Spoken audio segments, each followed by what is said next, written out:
Hello and welcome to the Canon Reviewed, a podcast that looks at old books with new eyes and examines their continued relevance to contemporary readers. I'm your host, Daniel, and I'm delighted that you're here. In this episode, we'll be finishing up our work with The Scarlet Letter. Does the novel hold up? Can it still possibly matter to us now? Asking and answering questions that we still have as individuals and communities?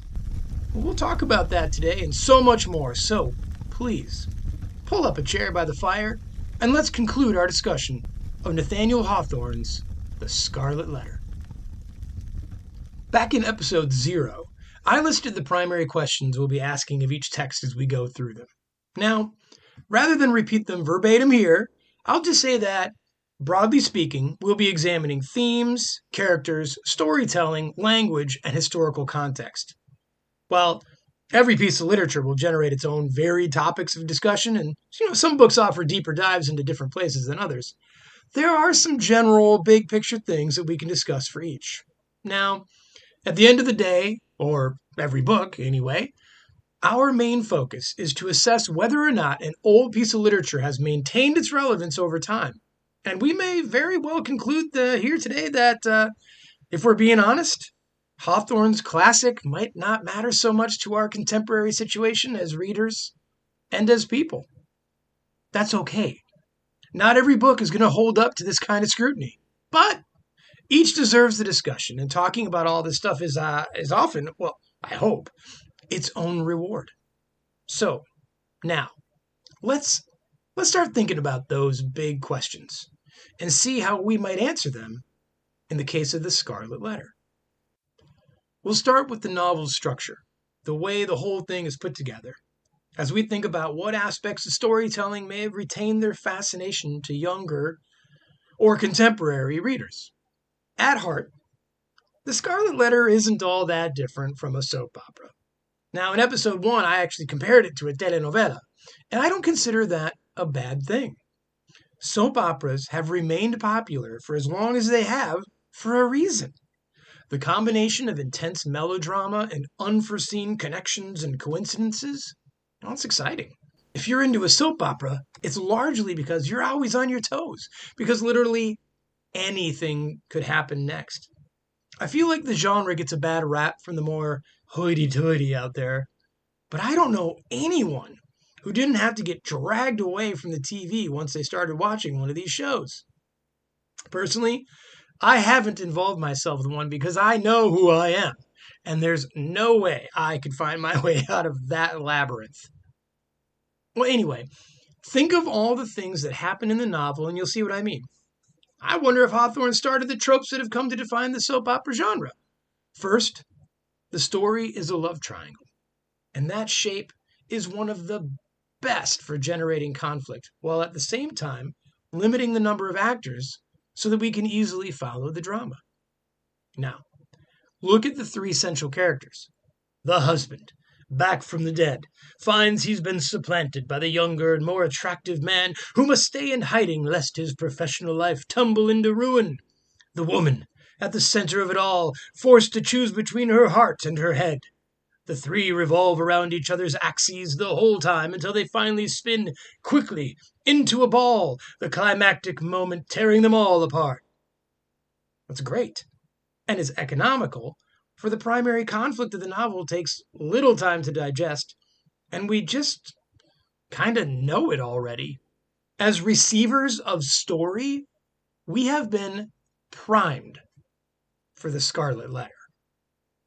But simply being like a soap opera is not all that the novel has going for it. It's deliberately paced, methodical in its scene building, and while the 3 main characters occupy places we comprehend, they are not mere stand-ins or cardboard cutouts, as we'll see when we discuss the question of character and motivation. Let's look at the pace and the build of this novel. Aside from a bizarre prologue called The Customs House, which some versions of the book actually omit, and which we didn't address on the cast, there are no wasted moments. Each scene is more or less concise, and every moment leads logically to the next. Yes, it's sometimes soap opera logic, but that's okay. The chapters are short, and tight, and the book models perfectly that standard plot arc image we're all familiar with. Now, because of the language, which we've talked about elsewhere, The Scarlet Letter is one of those books that isn't long, but can feel long. However, it isn't once you've read it a couple times. Know what's coming and feel acclimated to the language that the book acquires, the brevity you're hoping for. The last aspect of storytelling I want to talk about has to do with the setting. Not every story attends to the time and place or gives those things paramount importance, but the setting is absolutely essential to Hawthorne's novel. For one, the humor rests entirely upon the fact that we're talking about spiteful, joyless, and dispirited Puritans, so getting that this book is often funny rests upon understanding who the butt of the jokes are. But more, this book uses its own history to comment on the present situation that Hawthorne and the country found itself in the mid-1800s. That's what historical fiction is for, after all. We're not so different now, the author seems to be saying here, but it's safer to condemn the present through the smokescreen of a more laughable past. Personally, I love those parts of the book where Hawthorne painstakingly explores his novel's setting and inhabitants, and I appreciate the time he took to really paint the background. We come to know these people, to feel Boston, and so the somewhat simple, even trivial, I guess, central plot weaves its way through a complex and deftly colored world. And speaking of that world, let's go back to something we talked about at the end of episode 2, when we were talking about Dimmesdale and Chillingworth. Now, you may recall that we said there wasn't a textbook villain in the book, but there was, indeed, antagonism at work in the Scarlet Letter. Now, to be clear, it isn't as if we don't have characters who antagonize others. Chillingworth is Dimmesdale's enemy, and he works against Hester as well, and Pearl is subconsciously, at least, something of a foil to her mother, but a true antagonist needs to work against the goals of the protagonist. So let's take a step back and ask, who wants what in the book? First, let's look at Hester, because she's who we generally consider the primary protagonist of the novel. She wants atonement, but not like it would look by casting off the letter because she is forgiven by the church or something. No, only she can provide that for herself, and that's one of the more beautiful philosophical aspects of the book. It's not a person versus self conflict, since she doesn't stand in her own way, but seeks several courses of action to achieve her goal. She sees redemption through Pearl and carrying her through youth, and she sees it in saving Dimmesdale from himself and his own decline. I guess Chillingworth acts against the latter, but not knowingly. It's not as if he's standing in the way of her goal of atonement. He just wants to mess up Dimmesdale for being a hypocrite who allowed his wife to suffer alone. So, nope, not Chillingworth. He might be a bad guy by the end, but he's no antagonist. Neither is Dimmesdale, for he's too weak and vacillating to possess the agency required for true obstruction. Of course, one could argue that his repeated failure to confess and reveal his true nature impedes him personally, but the book just isn't about him, so that's not where the heart of the conflict lies. But man, this is a novel, so we need something. Well, here's where we come back to the world Hawthorne created. It's not Dimmesdale, but what Dimmesdale represents, kind of who he works for, that seems set against all of our characters in some way or another. Yep, it's the Puritan worldview and the way it has shaped the community surrounding our main characters that provides our chief obstacles in the book. Now, it's totally obvious what this means for Hester Prynne, whose daily isolation and the cruelty she faces brings her further into herself. But remember, she too is a religious entity in the novel, and it's the same belief through which she believes she can save Dimmesdale that ultimately dooms the young reverend. The theological landscape of the Puritan ethic is too strictly unforgiving, and it fools Hester into some notion of its benevolence.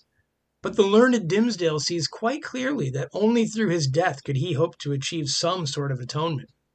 Now, it's not a merciful and loving God that these people worship, but rather a harsh and joyless deity with no patience for human foibles. This view of God has steeled the heart of the community, and it's restricted our main characters at every turn. Still, it is a religious sensibility, and that Dimmesdale can be saved at all works against Chillingworth. The avenue he walked to destroy his enemy can only be traveled so far. Okay, now let's talk about the themes that drive this book, for they're what's going to keep this book relevant. Now, we said the plot's pretty basic, that at heart the Scarlet Letter is a love triangle, though not a love story, but it's also so much more than that. Back in episode 1, we discussed the themes of religious hypocrisy, gender inequities, the patriarchal control over the lives of women, and those are certainly central to the book's ideas and just as meaningful today as they were in 1850. To be sure. We've seen how they worked. But let's look at some other things that give this text its enormous humanity. Things that are perhaps more personal in nature and easier for younger readers to identify with. So, for instance, tied to Dimmesdale's hypocrisy is, quite simply, fear. Think of the cost for him to out himself to the community of Puritans he's surrounded by. Yes, they give him enormous respect and leeway, but only so far. The mix of guilt and terror that defines each of Dimmesdale's days is totally accessible. But, like all things with the price tag, his silence and hypocrisy come at a high cost. For one, his fear forces him to believe that Hester's suffering is better than what could happen to him, and the fact that he allows her to feel the daily, endless stings of life with the letter, it's really so human. I mean, haven't we all sacrificed someone to our anxiety, our possible discomfort, because we actually can get ourselves to believe that it's for the greater good, or because we've rationalized it away in our self-disgust? See, that's Dimmesdale's life, one of self-loathing and despair. He knows he's wrong, but he's talked himself into this notion that Hester's open condemnation is better than his secret one. Well, you know how I feel about that, but I totally understand where he's coming from. To admit to wrongdoing when you don't have to is so hard. And though maybe we can't forgive him, we can understand Dimmesdale's reticence to own up to his side of the sin. So yeah, what young person can't tap into the feelings of guilt, fear, and anxiety as the drivers of the day-to-day? But on the flip side, Hawthorne also showcases the devastating effects of taking it upon ourselves to uncover wrongdoing, to expose the malfeasance of others. Look at Chillingworth.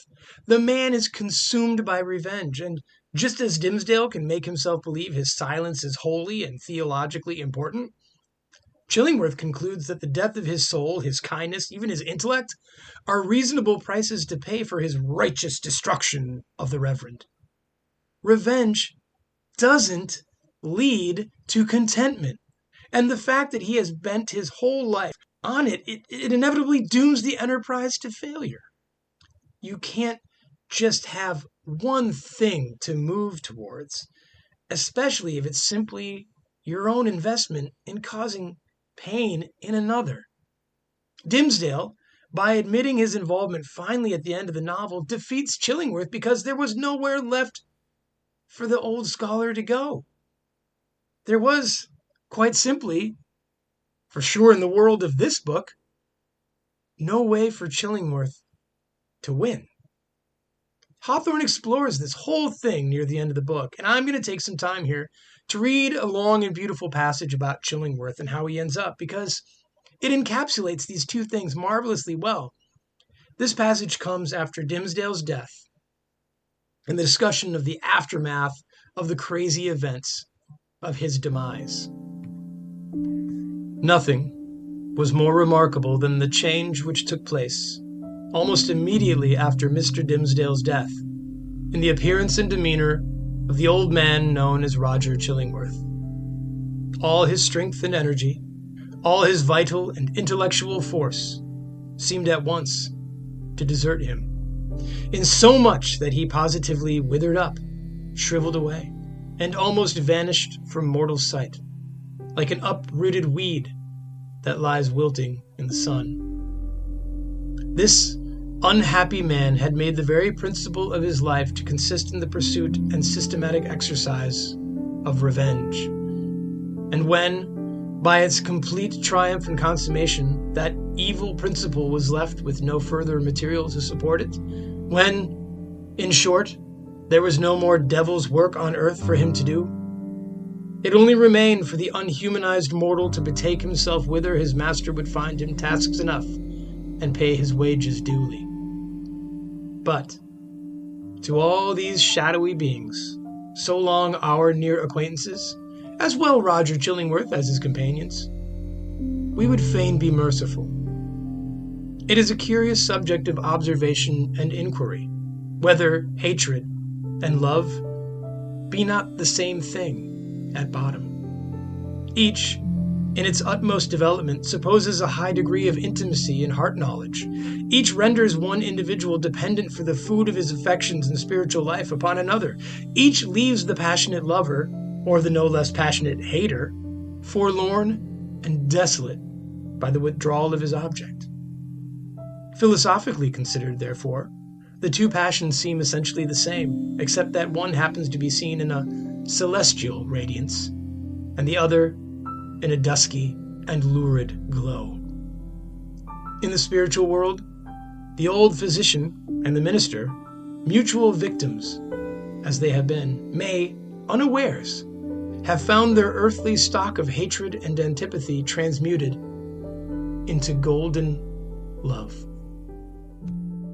Ah, man, is that incredible, beautiful, and so true. And that's the thing about the Scarlet Letter. It's just so right. Hawthorne's understanding of his characters is so deep and profound. And when we look at their motivations, well, we see ourselves in almost everything they do. Their capacity for forgiveness as well as revenge, their love and their antipathy are ours. As I said before, this is an incredibly mature story about redemption, about not giving in to despair, about resisting the trek down the easy path of bitterness, spite, and revenge. And those things are timeless. We see it every day, feel it every day. Always, we're in danger of being consumed by bitterness, pessimism, and negativity. So how do we move above that, beyond that? How do we avoid the easy path, the one that caters to our hate, but offers only temporary satisfaction? Well, maybe it starts with emulating Hester Prynne. Consider her life and her reaction to it. Every ounce of loathing and condescension she endures, she responds to with twice the love and charity. This is not someone who wallows in her despair, who only thinks of the slights and obstacles cast at her and in her path, or laments that the hardships life has thrown her way. Hester is too powerful for that, for those things are passive and weak, and few characters have exercised their agency and will over their circumstances like she has. She could have so easily retreated from society, left Boston with her daughter, started anew anywhere, but she chose to stay. Who would do that? Why did she? It isn't about staying near Dimmesdale, that's for sure. Love is not the impetus here. No way. You cannot prove your strength through a life of ease or by forgetting your past. Hester owns her past, her transgressions as well as her triumphs, and by doing so provides the best example for how to live that we can find in the book, and maybe in real life too. Look, Hawthorne was no feminist, and I totally understand that, but it's time we address the question of whether or not Hester Prynne is a kind of pre-feminist icon. I said we would, and I admitted that I'm not even sure how I feel about it. First, I wonder if Hawthorne's intentions even matter, if the reasons behind his crafting Hester the way he did alter our reception of her. I feel that it's impossible, well, for me anyway, to leave this book with anything other than a deep respect and admiration for Hester. But let me back up and say something that I think is important about the relationship between author and reader. It's a one-sided relationship, and the reader is much more important than the writer. Hawthorne's gone. He can no longer answer to us, but he did his job by starting the conversations we've had about his book for almost 2 centuries. It's our personal response to a text that matters, that keeps a book alive. So in saying this, I acknowledge that my individual response, my feelings about the Scarlet Letter, are mine and mine alone. I'm sure they're shared by a good number of folks, but I am grateful that so many others can read this novel and take from it all kinds of things in opposition to my own takeaways. That's great. What a reader brings to a text is so much more important and meaningful than the words that already exist on the page. Remember that as we move forward. Okay, then, for me, I say yes. Hester is a feminist icon, and I say that in full recognition of the complexities of my making that assessment. I, 1,000 layers removed from Hester, see in her an example of how I want to live, how I wish I could engage with my hurts and my despair. Maybe then she's simply an icon, and it's not necessary to put the loaded label in front of it. I honestly don't know. I would love to hear what you all think about this, so please reach out. All right, then. It's time to answer the final question. The end of the line for every single work of art we'll be looking at on this podcast. Does the Scarlet Letter hold up? Are there still compelling reasons to read it? Well, in short, I would say, hell yes! I love this book, and I hope I wasn't too heavy-handed about it. I tried to balance its virtues and its vices, but for the most part, this book just shines in its articulation of those timeless themes we explored. Structured around its simple plot, the Scarlet Letter forces us to confront ourselves in the mirrors that are Chillingworth, Dimmesdale, Hester Prynne, and Pearl. I think it's impossible to read this book and not see how we're a part of it. So, yeah, this wonderful book is going back onto the shelves here in the library. Thank you so much for sitting by the fire with me talking about Nathanial Hawthorne's classic, The Scarlet Letter. I hope you enjoyed the discussion and have taken some things away from it that engaged you and piqued your interest. If so, please email thecanonreviewed@gmail.com with your thoughts and observations, as I'd love to include them in future episodes. And if you like what you're hearing and intrigued by where it's going, please consider supporting the show on Patreon at www.patreon.com/thecanonreviewed. You'll find a few tiers to choose from, including joining a monthly book club as well as an invite to our Discord community. Speaking of Patreon, let me take a moment here to thank another keeper of the tomes, Judyth Andresino. Thank you so much for your support, Judyth. And also, of course, to our as of yet lone head librarian, Jeff Seplak. You are a wonder, sir. Now, if you'd like to join Jeff in the offices of the head librarians, head over to patreon.com/thecanonreviewed and choose the 4th tier. As soon as we get 6 head librarians, we'll start our monthly book club on the Discord server, and I'm super excited for that. I'll see you back in the library next week as we begin our discussion of Kate Chopin's short novel, The Awakening. But now, I'll leave you with a passage near the end of The Scarlet Letter. Hester has returned many years later, having left Boston with Pearl at the conclusion of the book's main events. And she's come back somehow even wiser, even more gracious. And it's hard to read this passage and not hear a progressive challenge from the author himself. So, I raise my glass to Hawthorne and to Hester Prynne. But there was a more real life for Hester Prynne here in New England than in that unknown region where Pearl had found a home. Here had been her sin, here her sorrow, and here was yet to be her penitence. She had returned to, therefore, and resumed of her own free will, for not the sternest magistrate of that iron period would have imposed it, resumed the symbol of which we have related so dark a tale. Never afterwards did it quit her bosom, but in the lapse of the toilsome, thoughtful, and self-devoted years that made up Hester's life, the Scarlet Letter ceased to be a stigma which attracted the world's scorn and bitterness, and became a type of something to be sorrowed over, and looked upon with awe, yet with reverence too.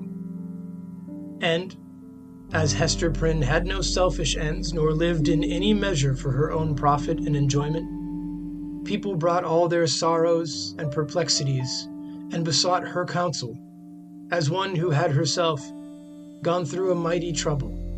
Women, more especially, in the continually recurring trials of wounded, wasted, wronged, misplaced, or erring and sinful passion, or with the dreary burden of a heart unyielded, because unvalued and unsought, came to Hester's cottage, demanding why they were so wretched, and what the remedy. Hester comforted and counseled them as best she might. She assured them, too, of her firm belief that, at some brighter period, when the world should have grown ripe for it, in heaven's own time, a new truth would be revealed, in order to establish the whole relation between man and woman on a surer ground of mutual happiness. Earlier in life, Hester had vainly imagined that she herself might be the destined prophetess, but had long since recognized the impossibility that any mission of divine and mysterious truth should be invited to a woman stained with sin, bowed down with shame, or even burdened with a lifelong sorrow. The angel and apostle of the coming revelation must be a woman, indeed, but lofty, pure, and beautiful, and wise, moreover, though not through dusky grief, but the ethereal medium of joy, and showing how sacred love should make us happy, by the truest test of a life successful to such an end.